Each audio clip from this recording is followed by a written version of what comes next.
Israeli ठिकाने पर मिसाइलें दागी गईं। तो कहां तो ये बात हो रही थी कि हिजबुल्ला और इजराइल के बीच जो संघर्ष चल रहा है उसमें भी शांति आए, ये सीज फायर सही मायनों में लागू माना जाए, शांति वार्ता में आगे दोनों तरफ कुछ ऐसे कदम बढ़ाए जाएं जिसमें बीच का रास्ता निकले और दुनिया में शांति आए। और कहां देखिए आप, अब एक बार फिर से ये आग और ज्यादा सुलगने की तरफ जा रही है, ये अंदेशे बड़े होते जा रहे हैं। और होर्मुज से जुड़ी हर एक जानकारी आपके सामने होगी, लेकिन उससे पहले लेबनान से एक और बड़ी खबर आ रही है, देख लीजिए। हिजबुल्ला के ठिकाने पर आईडीएफ का बड़ा हमला, दक्षिणी लेबनान में अंडरग्राउंड टनल ध्वस्त, सर्च ऑपरेशन के बाद टनल को किया गया नष्ट। यहां देखिए ये टनल, और ईरान और उसके प्रॉक्सीज टनल वॉरफेयर में बहुत महारत रखते हैं। On May 9th, be part of history. Chinmaya Gita Samarpanam, a global Guinness World Record official attempt. Together, join online and let's chant Gita chapter 15, just 20 verses, simply read from the screen. Don't wait, register today. और यहां पर भी यही दिखाई दे रहा है, इसी तरह की एक टनल। यहां टनल के जंजाल की वजह से ही अभी तक हमास के खिलाफ इजराइल को वो कामयाबी नहीं मिली जो वो चाह रहा था। और यहां पर भी देखिए यही टनल, यहां भी इजराइल के लिए सिरदर्द। हमारे साथ जुड़ने वाले खास मेहमानों से आपका परिचय करा देता हूं। हमारे साथ आज की इस चर्चा में पीके श्रीवास्तव सर, एयर मार्शल इस चर्चा में शामिल हो रहे हैं, बहुत स्वागत है आपका। अशोक सज्जनहार सर मेरे साथ इस चर्चा में है। मेजर जनरल अश्विनी सिवाच भी आज की इस चर्चा में हमारे साथ जुड़ रहे हैं। प्रोफेसर राजन कुमार, विदेश मामलों के जानकार, वो भी हमारे साथ आज की इस चर्चा में। आप सभी का स्वागत। लेकिन सवाल ये है कि जो अंदेशा है पूरी दुनिया को, क्या बहुत जल्द वो सच होने वाला है? अब तो 1.5 घंटे से भी कम का समय बचा है। 7:30 बजे क्या फिर से ये लड़ाई एक तरीके से फिर शुरू हो जाएगी? और इस बार इसकी शुरुआत होगी होर्मुज से, या अभी भी कुछ हो सकता है? श्रीवास्तव सर। देखिए दिनेश, मैं उम्मीद करता हूं जैसे एंड ऑफ सिविलाइजेशन का जो ट्रम्प का ट्रूथ सोशल पोस्ट आया था और एक डेडलाइन दी गई थी, और उससे कुछ पहले प्राइम मिनिस्टर शहबाज शरीफ का और फील्ड मार्शल मुनीर का जब उनके पास एक रिक्वेस्ट गई, तो उस रिक्वेस्ट के बेसिस पे उन्होंने उसको 10 दिन के लिए पीस का ऐलान कर दिया। उसी तरह ऑस्ट्रेलिया इस बार बहुत कोशिश कर रहा है। तो ऐसी उम्मीद करते हैं कि ब्लॉकेड से पहले ये शायद घटना होगी, लेकिन अगर ये ब्लॉकेड यूएस ने किया तो फिर 2 negatives will not make a positive, क्योंकि इंटरनेशनल लॉज का, यूएन क्लॉज का ये बहुत बड़ा उल्लंघन होगा। आप नेवल ब्लॉकेड इंटरनेशनल वाटर्स में इनोसेंट पैसेज के लिए नहीं कर सकते हैं। अगर आप ये करते हैं तो जो United Nations convention of laws of seas है उसका ये डायरेक्ट उल्लंघन है। और आप बताइए, एक महाशक्ति के लिए जिसको माना जाता है कि यूएनएससी की, लेकिन कौन उल्लंघन कर रहा है? वो तो ये कह रहे हैं कि आप उल्लंघन कर रहे हैं। वो जो एक फ्री ट्रांजिट है वहां से आप वसूली कर रहे हैं, और इधर ये जो आप कह रहे हैं कि जहां पर भी इनोसेंट ट्रांजिट हो रहा है उसको आप रोक नहीं सकते हैं। तो आपके पास दिनेश इतनी शक्ति होनी चाहिए कि उस चीज को बंद करें, because you are policing, you are suppose to be policing the sea lanes and maritime trade. आप उल्टा खुद भी बंद कर रहे हैं।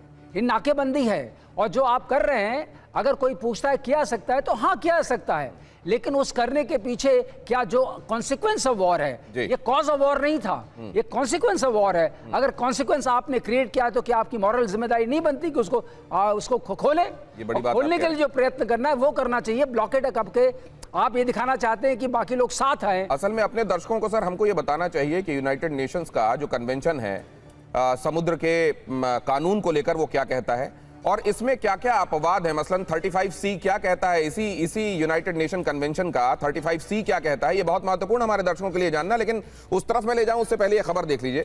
मिडिल ईस्ट की तरफ अमेरिकी वॉरप्लेन की बड़ी मूवमेंट। मिडिल ईस्ट में तेजी से तैनाती बढ़ा रहा है अमेरिका। वार्ता विफल होने के बाद कभी भी जंग शुरू होने की आशंका बनी हुई है, और यहां पर भी इसीलिए तैनाती का, हालांकि जिस दौरान ये पीस टॉक चल रहे थे तब भी तैनाती नहीं हो रही थी, या तैनाती में कोई डिक्लाइन दिखाई दे रहा था, ऐसा नहीं है।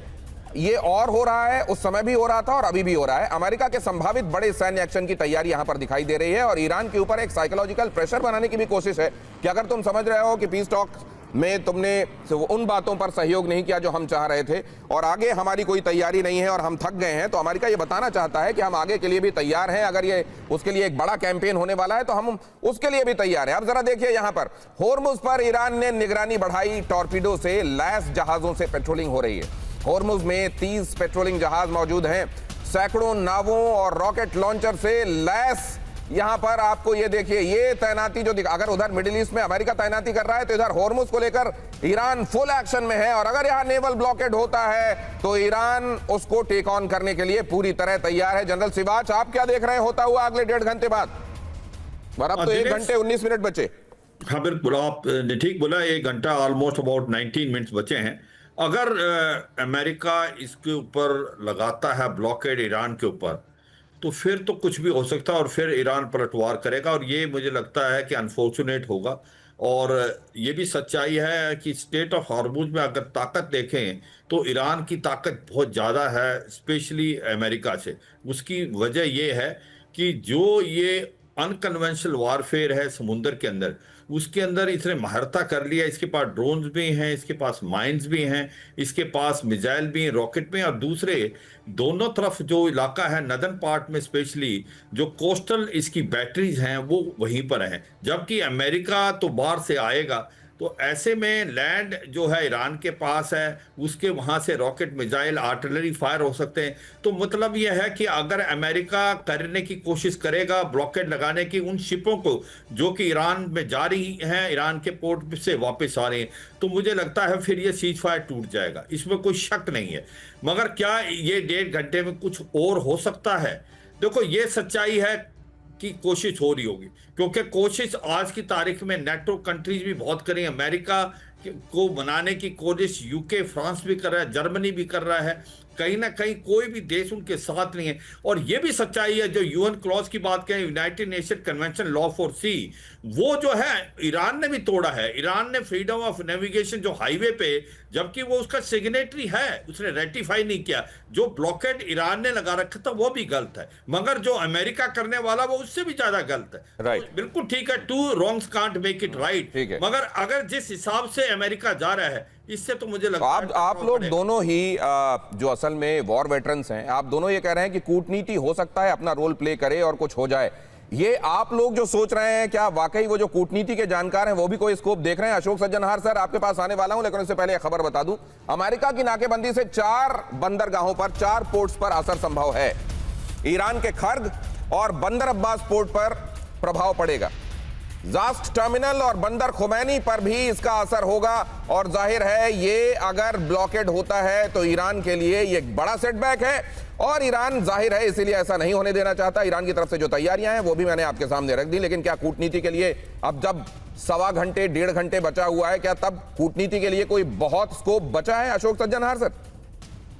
जी धन्यवाद दिनेश। देखिए, कूटनीति के लिए तो हमेशा ही स्कोप रहता है, और दोनों जो पार्टीज हैं उनमें पॉलिटिकल विल होना चाहिए डिप्लोमेसी को यूज़ करने के लिए, कूटनीति को यूज़ करने के लिए। देखिए, अभी बताया गया है जो वहाँ से ऑस्ट्रेलिया से ये आवाज़ आई है जो फिर से बातचीत शुरू होनी चाहिए, और मैं समझता हूँ जो राष्ट्रपति पुतिन ने भी बात की है ईरान के राष्ट्रपति पेजेश्कियान से, और उसके बाद उन्होंने कहा जो मैं तैयार हूँ इसमें मीडिएट करने के लिए, कुछ ना कुछ रास्ता निकालने के लिए, कूटनीति के द्वारा रास्ता निकालने के लिए। परंतु इसके अलावा अगर मैं कहूँ दिनेश इजाज़त दे, देखिए स्ट्रेट ऑफ हॉर्मुज है वो बिल्कुल पिछले जब से ये इस्लामिक रेवोल्यूशन हुआ यहाँ पर 47 साल हो गए हैं, तब से ये बिल्कुल एकदम ठीक चल रहा है। और जैसा कि हमारे दोनों पैनलिस्ट ने बताया है, जो इसमें बिल्कुल इंटरनेशनल वाटर्स है, ग्लोबल कॉमन्स है, अनक्लॉज 82 के अंतर्गत इसमें बिल्कुल आवागमन एकदम ठीक होना चाहिए और किसी के ऊपर रोक टोक नहीं होनी चाहिए। तो मैं कहूँगा पहली रोक टोक तो ईरान ने लगाई उसके ऊपर, जो उन्होंने कहा जो हम इसको ब्लॉक करते हैं, उसमें माइंस भेज दिया और कहा जो हमें पता ही नहीं है जो कहाँ पर है माइंस। मतलब ये तो बहुत ही अचरज की बात है, जो अगर ये तो बहुत ही एक सीरियस चीज़ होती है, जो अगर आप माइनिंग करते हैं किसी भी जगह का, आपको बिल्कुल उसको अच्छी तरीके से मैप करते हैं और पता करते हैं। दूसरा वो कहते हैं हमें पता नहीं है, और फिर दूसरा ये कहते हैं जो जब यहाँ से जाएगा तो हम इसमें से टोल लेंगे। तो मतलब ये टोल लेना भी, एक तो उसको बंद करना, दूसरा माइन लगाना, तीसरा टोल लेना, ये तीनों चीज़ें मेरे विचार से बहुत ही ये एक प्रेसिडेंट सेटिंग है और बिल्कुल वायलेशन है इंटरनेशनल लॉ का। अगर आप यहाँ पर टोल लेना शुरू कर देंगे तो और देश हैं जो जहाँ पर ये मलक्का स्ट्रेट है, सुंडा है, लोम्बोक है, वहाँ पर भी वो कहेंगे हम टोल ले लेंगे, हमें क्या वो है। और ईरान कहता है जो मुझे ये टोल की ज़रूरत है क्योंकि मुझे अपने यहाँ पर जो नष्ट हुआ है उसको मुझे रिपेयर करना है। तो आपने जो नष्ट किया है पूरे खाड़ी के देशों में उसका मुआवजा कौन भरेगा? तो देखिए, इसीलिए मैं समझता हूं ये सर, तो अब एक बहुत इसमें ही असल में जिस जिस मॉन्ट्रो कन्वेंशन की बात की जा रही है, जो टर्की के संदर्भ में लागू है, बॉस्फोरस में 1936 की बात की जा रही है, क्या ये वाकई डिस्क्रिमिनेटरी है सर? क्या ये वाकई कुछ लोगों को ये कि आप कन्वेंशन माने जो यूनाइटेड नेशन से तय किए हैं, लेकिन बाकी पर लागू नहीं होगा? क्योंकि पहले से अगर कोई इंटरनेशनल ट्रीटी चली आ रही थी तो वो फिर 82 के बाद जब ये लागू हुआ है, ये कन्वेंशन यूनाइटेड नेशंस का, ये उससे पहले की कोई ट्रीटी है तो उससे अलग रहेगी। ये इस तरह के जो नियम है क्या वाकई डिस्क्रिमिनेटरी हैं क्या, और इनको रिव्यू करने का टाइम आ गया है क्या?